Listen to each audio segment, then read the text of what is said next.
Hi friends, स्वागत है आपका बहुत दिनों बाद। आज बनाएंगे डिस्ट्रीब्यूटर्स के लिए वीडियो। ऐसे डिस्ट्रीब्यूटर्स जो फिनो पेमेंट बैंक का मर्चेंट ऑनबोर्ड करते हैं, यानी कि नए मर्चेंट अपॉइंट करते हैं। क्योंकि सब लोग जानते हैं कि मैं मास्टर डिस्ट्रीब्यूटर हूँ फिनो पेमेंट बैंक का, और 3 वर्षों से बिहार में टॉप मास्टर डिस्ट्रीब्यूटर्स में से हमारा नाम आता है। और हमारे अंडर में बहुत डिस्ट्रीब्यूटर्स हैं, अच्छे डिस्ट्रीब्यूटर्स हैं, काम करने वाले डिस्ट्रीब्यूटर्स हैं।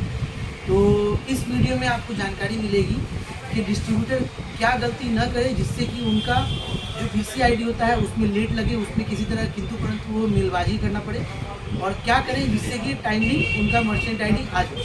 तो दोस्तों, हर एक पॉइंट को बढ़िया से एकदम ध्यान से जगह पे हेडफोन ठूस के एकदम बढ़िया से एकाग्रता में देखेंगे वीडियो को, और हर एक पॉइंट को सुनेंगे, स्किप ना करेंगे, वीडियो नहीं भगाएंगे। तो चलते हैं दोस्तों वीडियो की तरफ। तो दोस्तों देख सकते हैं, ये हमने अपने रिटेलर का आधार पेन लिया है। ठीक है, आधार पेन में सबसे पहले हम मिलाएंगे इनका नाम, इनका date of birth, father's name, तीनों सेम है कि नहीं। तो दोस्तों हमने अपने क्लाइंट का आधार पेन मिला लिया है, सब कुछ ओके है। अब हम चलेंगे क्लाइंट से उनका परमानेंट जेन्युइन मोबाइल नंबर मांगेंगे जो उनके नाम का हो, ताकि फ्यूचर में अभी इनको अगर सिम लॉस्ट हो गया या कोई इशू हो गया टेलीकम्युनिकेशन कंपनी के थ्रू, तो इनको दोबारा उस सिम को निकालने में असुविधा ना हो। ये बात इनसे हम डिस्कस करेंगे। तो इस तरह दोस्तों, जिस तरह अकाउंट ओपनिंग में हम मोबाइल नंबर डाल के सर्च करते हैं, जैसे सर्च किए ओपन अकाउंट का ऑप्शन आया। ओपन अकाउंट का ऑप्शन आने के बाद दोस्तों थोड़ा सा यहाँ पे जैसे ही मोबाइल नंबर डाल के सर्च करते हैं, ओपन अकाउंट पे क्लिक करते हैं, यहाँ पे BC पूल अकाउंट का ऑप्शन आता है। यहाँ पे पढ़ने वाली बात है, परेशान ना होना है आप लोगों को। होल्डिंग टाइप में इंडिविजुअल डिफ़ॉल्ट रहेगा, रहने ही देना है। मर्चेंट ही रहने देना है, डिस्ट्रीब्यूटर नहीं करना है। चूँकि डिस्ट्रीब्यूटर ID से मैं लॉगिन करके मर्चेंट अपॉइंट कर रहा हूँ, तो मैं इससे डिस्ट्रीब्यूटर ऑनबोर्ड नहीं कर सकता हूँ। इससे मैं ओनली मर्चेंट अपॉइंट कर सकता हूँ। और चूँकि डिस्ट्रीब्यूटर का जो मास्टर डिस्ट्रीब्यूटर होते हैं, दोनों का डिज़ाइन सेम होता है, इसलिए यहाँ पे डिस्ट्रीब्यूटर का ऑप्शन आता है। बट आप ऐसा मत करना। आप सोचोगे कि मैं डिस्ट्रीब्यूटर क्लिक करके अगर डिस्ट्रीब्यूटर ऑनबोर्ड करूँगा तो वो हो जाएगा, नहीं होगा। यहाँ पे BPCL को हम अदर कर लेंगे।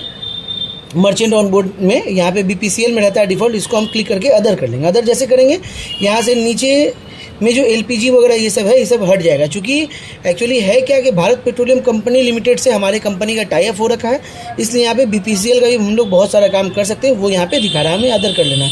यहाँ पे DBT बेनिफिट में ये सब ला करने की कोशिश करेंगे, नहीं होगा, क्योंकि ये हमारा जो है BC पूल अकाउंट है। अब हमने अपना OTG ऑन कर लिया है। अब हम नॉर्मली EKYC पे क्लिक करेंगे। EKYC पे क्लिक करने के बाद हमें कस्टमर का आधार नंबर, हमें अपना क्लाइंट का आधार नंबर डालना होगा। आधार नंबर डालने के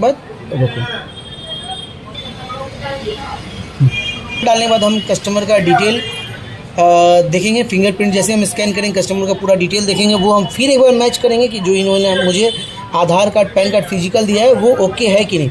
इसका दोस्तों सबसे ज़रूरी बात, सबसे अहम पॉइंट है यहाँ पे कि इनसे पूछना है हमें कि मैरिड हैं आप, अनमैरिड हैं। साहब आप मैरिड हैं, अनमैरिड हैं? अनमैरिड है, सिंगल है। क्योंकि अगर मान लीजिए बंदा मैरिड है और आप सिंगल पे टिक, ये डिफ़ॉल्ट सिंगल पे टिक रहता है, आप सिंगल पे टिक लगा के आगे बढ़ेंगे और आगे जो नॉमिनेशन डिटेल होता है, नॉमिनी डिटेल होता है, वहाँ पे आप जाके इनकी पत्नी को डालेंगे, तो ये हमारा मर्चेंट ऑनबोर्ड जो मर्चेंट KYC होगा वो आगे जाके फंस जाएगा। इसलिए ये एक बहुत अहम पॉइंट है, और इस सेम पॉइंट का आपको ध्यान रखना है अकाउंट ओपनिंग में भी। तो हमारे जो क्लाइंट हैं ये अनमैरिड है, इनसे हम ईमेल ID मांगेंगे। देख सकते हैं दोस्तों, हमने इनका ईमेल एड्रेस फिल कर दिया है। ये आपको सिर्फ यहाँ पे लास्ट का gmail.com दिखाई पड़ रहा होगा, समझ रहे होंगे। इसके पहले हमने पूरा मेल एड्रेस कस्टमर का फिल किया है। इसके बाद हम कस्टमर की माँ का नाम यहाँ पे फिल करेंगे।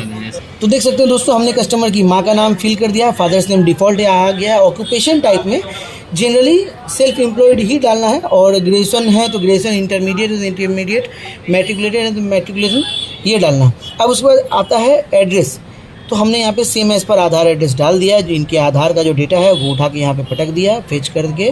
और उसके बाद हम इनसे इनका प्रखंड पूछेंगे। प्रखंड हमारे क्लाइंट का आजमनगर है, गांव का नाम, इनका प्रखंड कार्यालय सेलेक्ट कर लिया, इनके गांव का नाम या इनके पंचायत का नाम सेलेक्ट कर लिया। अब यहाँ पे आता है वर्किंग एड्रेस। आप इनका वर्किंग एड्रेस इनके घर से अलग भी कर सकते हैं, चूँकि हम लोगों का होता है, ये जो अभी तक हमने फिल किया है, ये हमने इनका घर का एड्रेस फिल किया है, जहाँ इनका घर है, जहाँ इनका निवास स्थान है, जो इनके आधार कार्ड में अंकित है एड्रेस। अब हमें वर्किंग एड्रेस फिल करना है, तो ये हमारे एड्रेस से, निवास स्थान से अलग भी हो सकता है।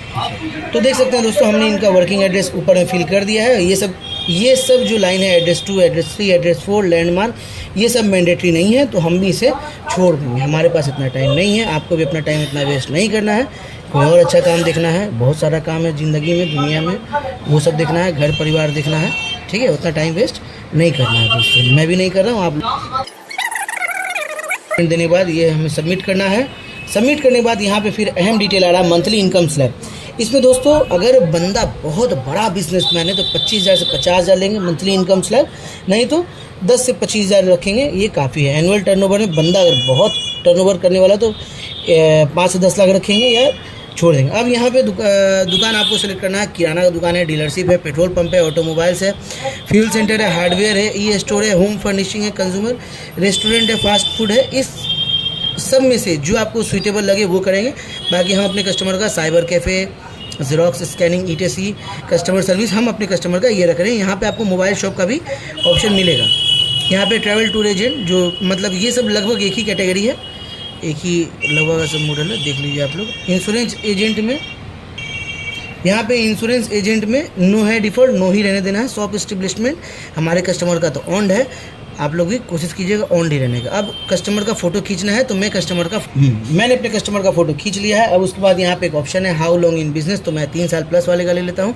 How many customer visit daily 50+, number of employed, ये आप खुद से कर सकते हैं। अगर इनकी दुकान में तो मैं जहाँ तक देख पा रहा हूँ 3 बंदे हैं, एक ये स्वयं है और 2 इनके यहाँ ऑपरेटर, तो मैंने 1 से 3 का ऑप्शन सेलेक्ट किया। अगर आपको लग रहा है कि नहीं मैं जिसको आईडी दे रहा हूँ उसकी दुकान में 5-7 एम्प्लॉयज़ हैं तो यहाँ पे और भी ऑप्शन है, वो आप देख लेना सर अपने सुविधा अनुसार। मार्केट रेपुटेशन बेटर है, ये बहुत ही अच्छे छवि वाले व्यक्तित्व वाले आदमी हैं। उसके बाद कैश मैनेजमेंट, उसमें मैंने 100% कर दिया। Marketing reputation better, existing cash management 100%, इस पे मैंने जो है टिक कर दिया है। देख लीजिए, डज कॉल, यूज़ व्हाट्सएप, ये सारा चीज़ कर सकते हैं। ये ग्रेजुएट है, मैंने ग्रेजुएट डाल दिया है। उसके बाद मैं इनका वर्किंग फ्रॉम होम के ऑप्शन में टिक लगा दिया मैंने। Do you have other business Fino payment bank, no, इस पर मैंने टिक लगा दिया। Is your business registered under GST, no. उसके बाद इस वाले ऑप्शन में जैसे ही हम टिक लगाएंगे आई एक्सेप्ट करना होगा मुझे, फिर नेक्स्ट करेंगे।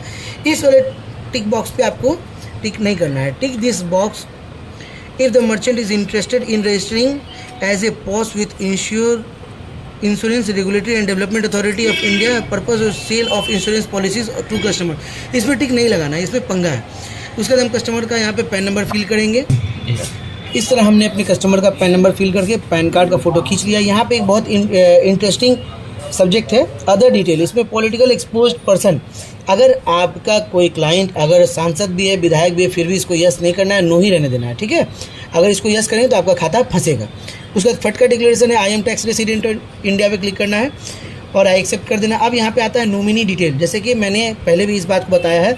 अगर वहाँ पे आप मैरिड बंदा ये मैरिड था और वहाँ पे आप सिंगल कर देते जो डिफ़ॉल्ट रहता, और फिर आप यहाँ उनकी पत्नी का नाम फिल करते तो ये खाता, ये KYC फंसता आपका। इसलिए इस पॉइंट का बढ़िया से ध्यान रखेंगे। जो शुरू में आया था मैरिटल स्टेटस, उसका ध्यान बढ़िया से रखेंगे। अब हम इनका नॉमिनी डिटेल फिल करके यहाँ पे रिलेशन, उनका date of birth, nominee address, इस पर मैं सेम एज पर आधार करके यहाँ पे मैं नीचे सबमिट नेक्स्ट करने वाला हूँ दोस्तों, ठीक है। तो ये पेज अब आपको सीधा मैं आगे लिए चल रहा हूँ। अब सीधा हम इनके अगले पेज पे आ गए हैं। यहाँ पे दोस्तों आपको अमाउंट डाल के फिल नहीं करना है, क्योंकि मान लीजिए अगर इस कस्टमर का कुछ इशू हो जाता है, आपको बाद में पता चलता है कि IDFC का बंदा ये ऑलरेडी ID ले रखा है, या और कोई बात हो जाता है जिससे कि इसे हमें क्लोज़ करना पड़े, तो पैसा रिफंड का एक अलग इशू क्रिएट होगा। इसलिए हम यहाँ पे क्या करेंगे, 0 करके हम आगे बढ़ेंगे। इसके बाद यहाँ पे आपको 4 चेक बॉक्स दिख रहा है, बीच वाले दोनों को छोड़ देना है, मतलब आप डीप से समझ लीजिएगा खुद से पढ़ के। मैं फ़िलहाल यहाँ अपना टाइम बचाता हुआ ऊपर वाले को टिक करके मैं आगे बढ़ूँगा। कस्टमर के नंबर पर OTP हमने कस्टमर के नंबर पे OTP डाल के ये बीच वाला दोनों को छोड़ दिया। मैं नीचे वाला पे टिक करता हूँ, उसके बाद नेक्स्ट पे मैं आता हूँ। यहाँ पे पता आप लोगों को एकदम बिल्कुल जाना पहचाना पेज है ये, इस पर 10 उंगली का हमें फिंगर लेना है। फिर मैं आपसे भेंट करता हूँ फिंगर स्कैन करके। तो देख सकते हैं दोस्तों, हमने 10 उंगली उनका स्कैन कर लिया। 10 उंगली स्कैन करने के बाद वहाँ पे ग्रीन आता है, वो आप देख लेना। आई एक्सेप्ट पे मैं क्लिक करूँगा और उसके बाद यहाँ पे नेक्स्ट कर दूँगा। अब यहाँ पे हमारा सारा प्रोसेस हो गया, देख सकते हैं ऊपर में सारा प्रोसेस हो गया है। बस ये हमें ऑथेंटिकेशन देना है, यानी कि मर्चेंट का हमारा फाइनल ऑथेंटिकेशन देना है। उसके बाद हम जैसे ही इसको क्लिक करेंगे, हमारा कस्टमर को फाइनली बायोमेट्रिक देना होगा और फाइनली OTP देना होगा। उसके बाद का जो इमेज होगा, KYC पिक जो होता है, उसे हम फ़ोटो खींच के संभाल के अपने मोबाइल में स्टोर करके रख लेंगे। फ्यूचर में किसी को अगर फॉरवर्ड करना होगा, किसी को भेजना होगा, तो उस पिक का हमें ज़रूरत पड़ेगा। तो आशा करता हूँ दोस्तों आपको लगभग सारा चीज़ क्लियर हो गया होगा, डिटेल आप समझ गए होंगे। तो दोस्तों अगर अच्छा लगे तो प्लीज़ इसको थोड़ा शेयर कीजिएगा, और अगर हमारे चैनल पर नए हैं तो प्लीज़ इसको सब्सक्राइब कर लीजिए दोस्तों। जय हिंद, बाय।